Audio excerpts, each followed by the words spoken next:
primary two different types of predators.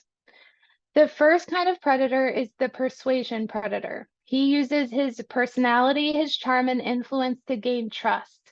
This is, as I mentioned, the wolf in sheep's clothing. They are fake Christians. They know how to talk the talk and walk the walk.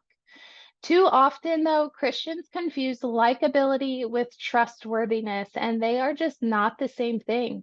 Because these predators do not fit a profile, it is important that you pay attention to grooming behaviors. The second predator is the power predator. The power predator usually consists of strangers to the victim that have a window of opportunity to make or to take a child by force. An example of this is a child walking to the park by themselves and not being seen of or heard of again. So how do these predators, these wolves in sheep's clothing, which is what we're going to focus on today, how do they gain access to the church and abuse children in the church? Well, the first thing that they do is they gain trust of the entire church community, which sounds really exhausting, but it really isn't. These individuals are masters at cultivating a double life. Once they determine that the church gives easy access to children, they become trusted by those in the community, which is not terribly difficult if you only see that person once or maybe 2 times a week. So they look for a need and they fill it. And usually churches are desperate to fill a need, especially when it comes to their youth and their children's ministries. So once they've gained trust with several members of the church, if an accusation were to arise, it's going to be much harder for suspicions to be taken seriously.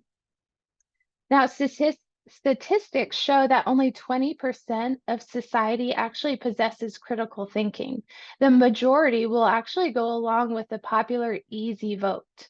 So it's important to have safety measures in place. The second thing they do is they gain trust of a vulnerable family. Once those two things are done, now it's their opportunity to begin grooming a specific child. And now, how do they go about doing that? Well, they give gifts and words of praise, extraordinary amount of attention, and they show affection to one child in particular. They start to try to gain access to that child outside of church as well. And they become trusted in the family's home to fill a need. Now, the final stage is testing the child's silence through physical contact, usually. This occurs over a continuum. It starts with innocent behaviors like tickling games and stroking of the hair, but then it gradually becomes more inappropriate.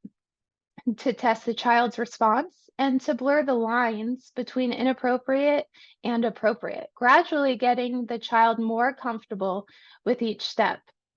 Now, this can even happen in front of other children. And if a child says anything to parents, the teacher or the predator would easily be able to explain it away by saying, oh, I was just checking for chicken pox or something of that sort.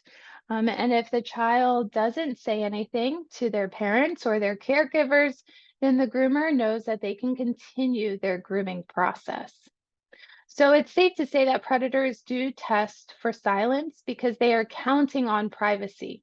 As a matter of fact, they can be so emboldened to molest children in this grooming process right in front of other children. About 55% of the time that happens. And 24% of the time, predators will even covertly molest a child directly in front of other adults. And this can be seen, an example of that is a teacher calling a student to the front of the class and being inappropriate with them behind a desk, for example.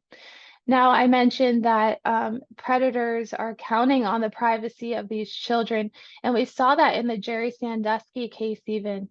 Survivors repeatedly said, who would believe a kid? So predators are depending on kids keeping their secrets, usually by means of coercion or threats.